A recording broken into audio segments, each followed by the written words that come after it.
Here we are at the top of the mountain with what is arguably one of the top of the pile GM engines, the LT5. This LT5 off-road is just as docile as anything else I've really driven. It sounds very aggressive, but in 4-low it's extremely docile. You have no problem wheeling this engine. The problem with some of the cammed engines that get 500-600 horsepower is they're just so radical that it can be a little bit more difficult to control off-road. But this LT5 is just like an LT1. It's like a grocery getter. Let's continue on down the trail. Here we are in the Tippinogo mountain range in Utah, and we're driving an LT5. In case you didn't know, you can just look at it. And I wanted to give you my first observations of this engine. This is the first LT5 we've done. We've done a bunch of LT4s. And the first observation is not very much. It drives just like an LT1. And as far as the blower whine goes, I gotta say, I don't even hear it. It's less than the LT4, less than the Hellcat, Elephant, all those. For all intents purposes, unless you knew you had an LT5, you wouldn't know that this had a blower on it. Now, of course, when you get on it, you hear the blower, but 99% of the way here, I never heard the blower, even going up and down the mountains. Other than that, it sounds and drives just like an LT1. So other observations, I was smelling a little bit of burning oil, and I found that the dry sump system, and we don't do a whole lot of dry sump systems in-house, but the LT5 has a pretty high volume oil pump, and it's really swirling in that can. We have a 2-gallon, 3-gallon can, I'm not sure which, but it just gets moving so fast in there. I talked to Peterson Hydraulics or whatever the company is that makes the can, and they said, yeah, you got to run a catch can because all the vapors are moving around so fast.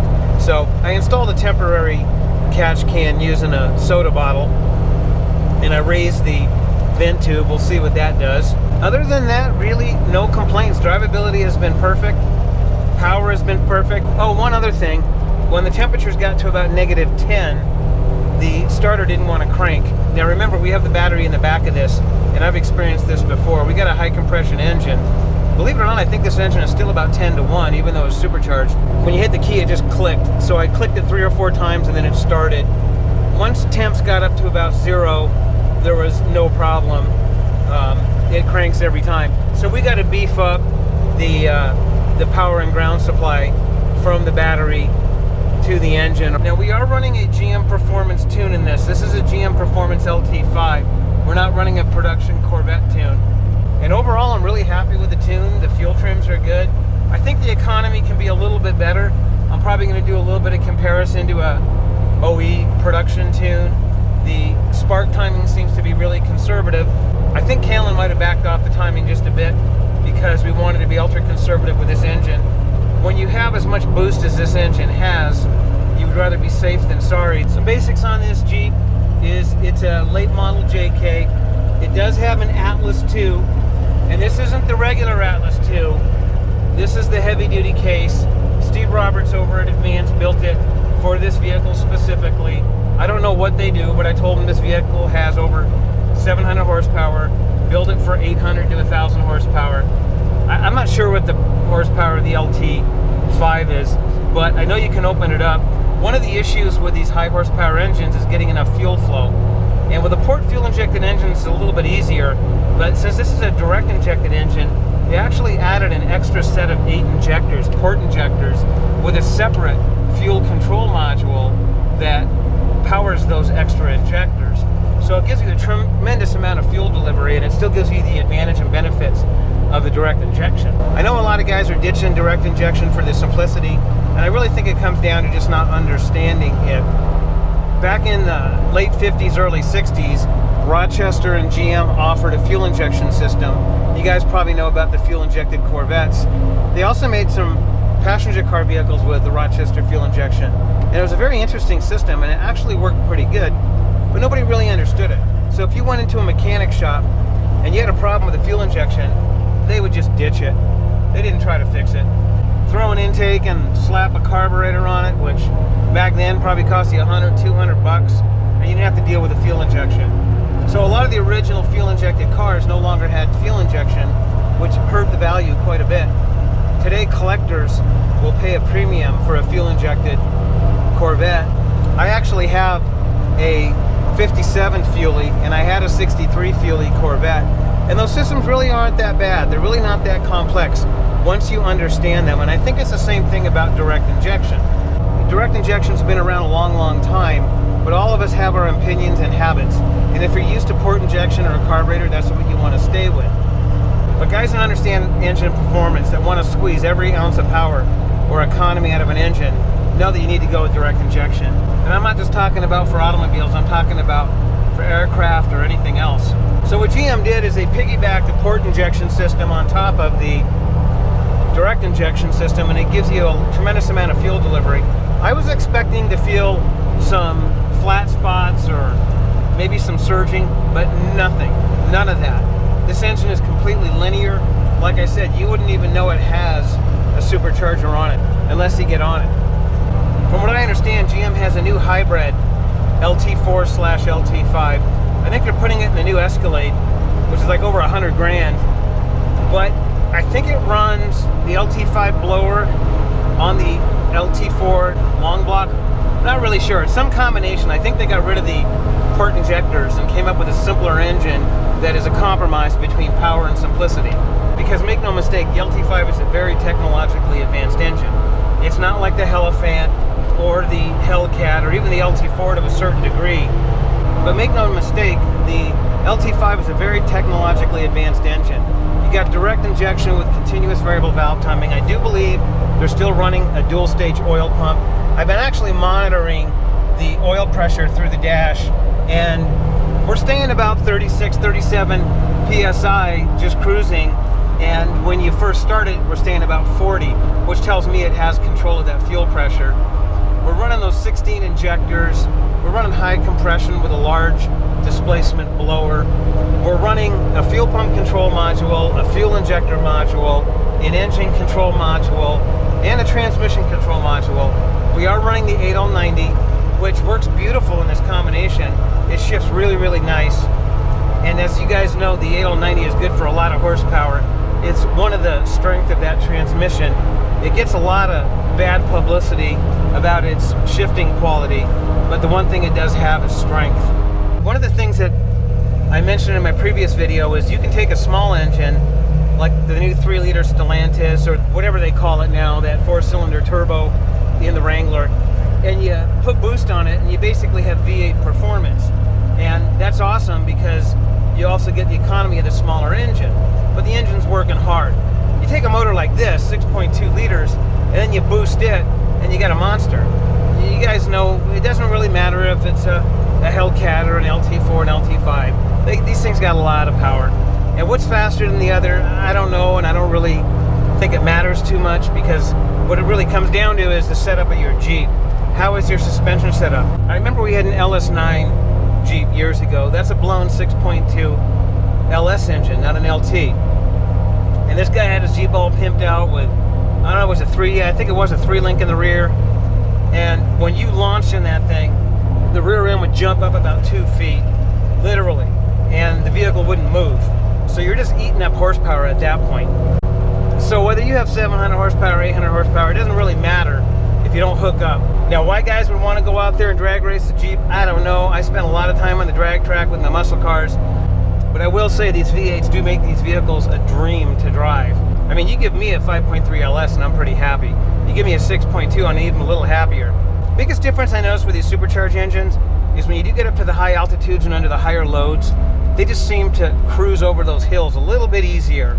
They don't downshift, and you don't feel the engine lugging down. It just has a constant pull right over the mountain.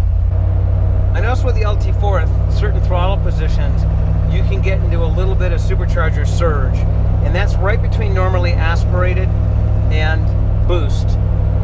It can be tuned out. There's anti-surge parameters in the tune, but honestly, I haven't noticed any in this LT5, none. The transmission from normally aspirated to boost is so smooth, you don't even know what's happening.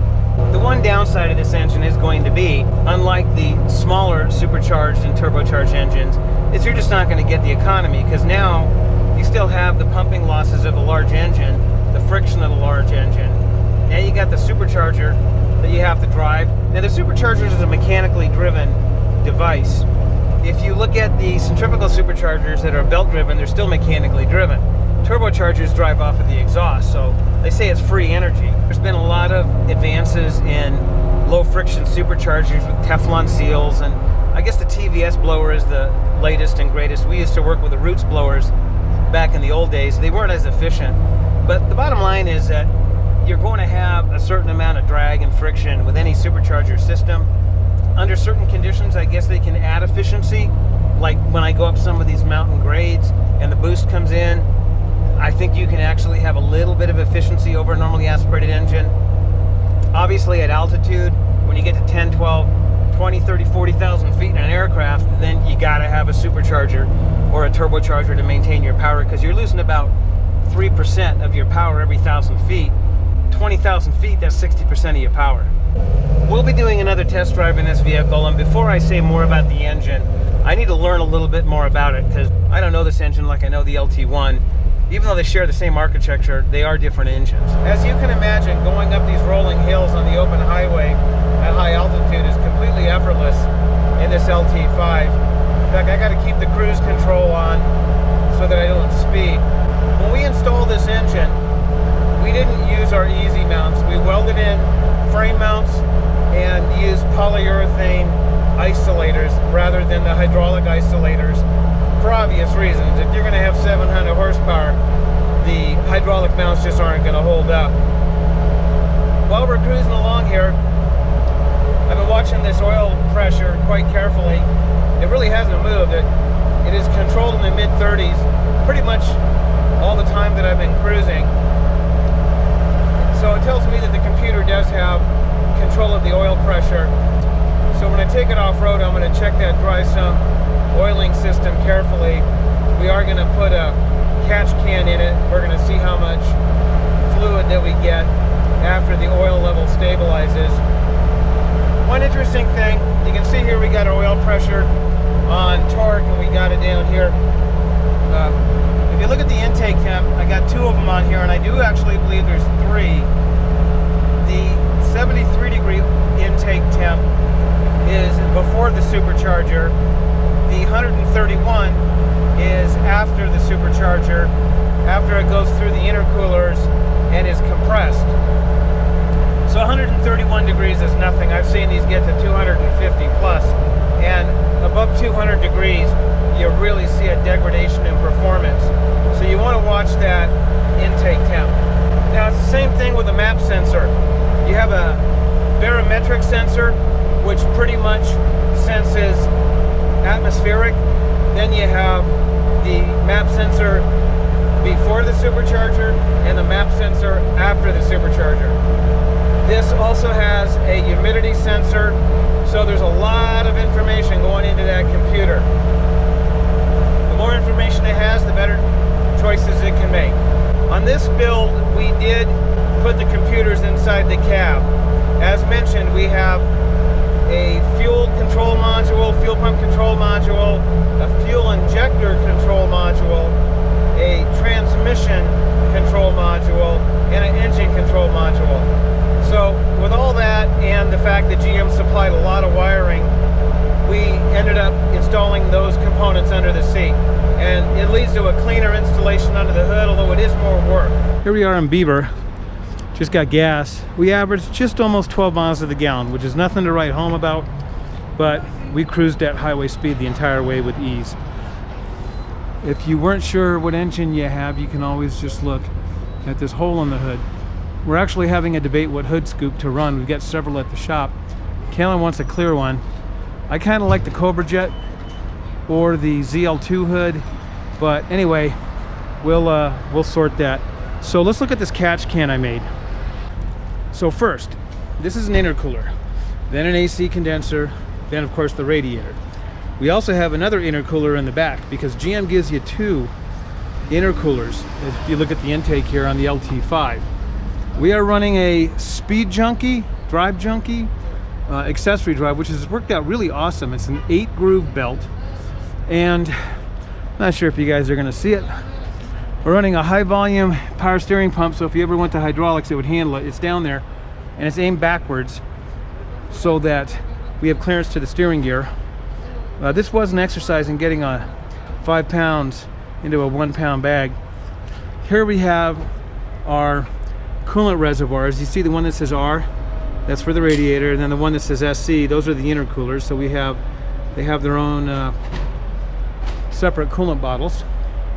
Here's our battery hookups, because the battery's in the rear, obviously. Maybe I can show you that real quick. Then we got our TIP'em. We got this giant dry sump bottle, 2 or 3 gallons, I don't remember which.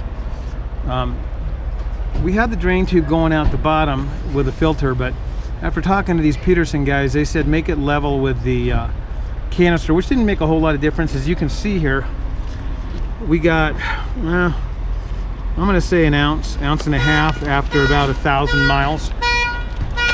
So that sounds pretty typical with a direct injected motor.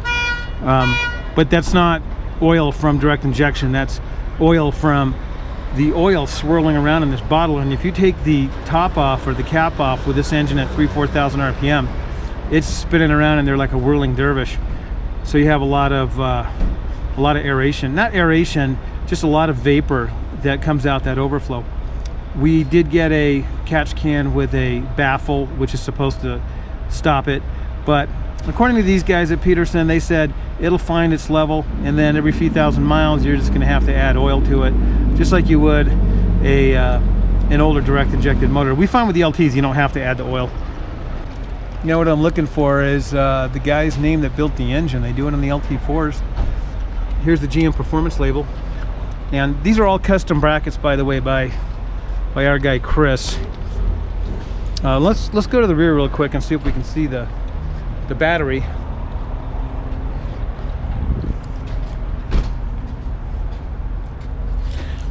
It's got the old metal cloak style. You gotta kick it with your knee to get it to open. And there's our battery. We do have a lid for it. He custom fabricated all this.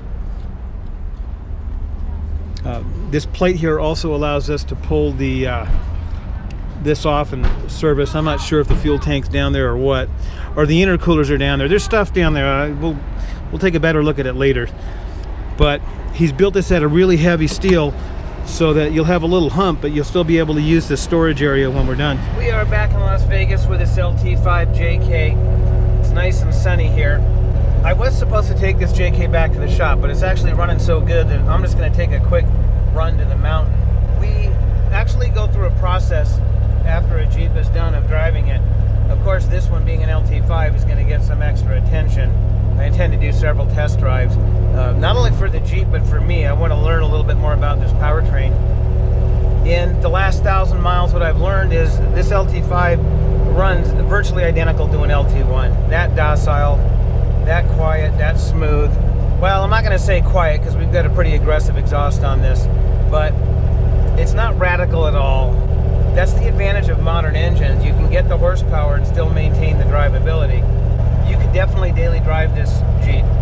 There are certain maintenance things we have to do.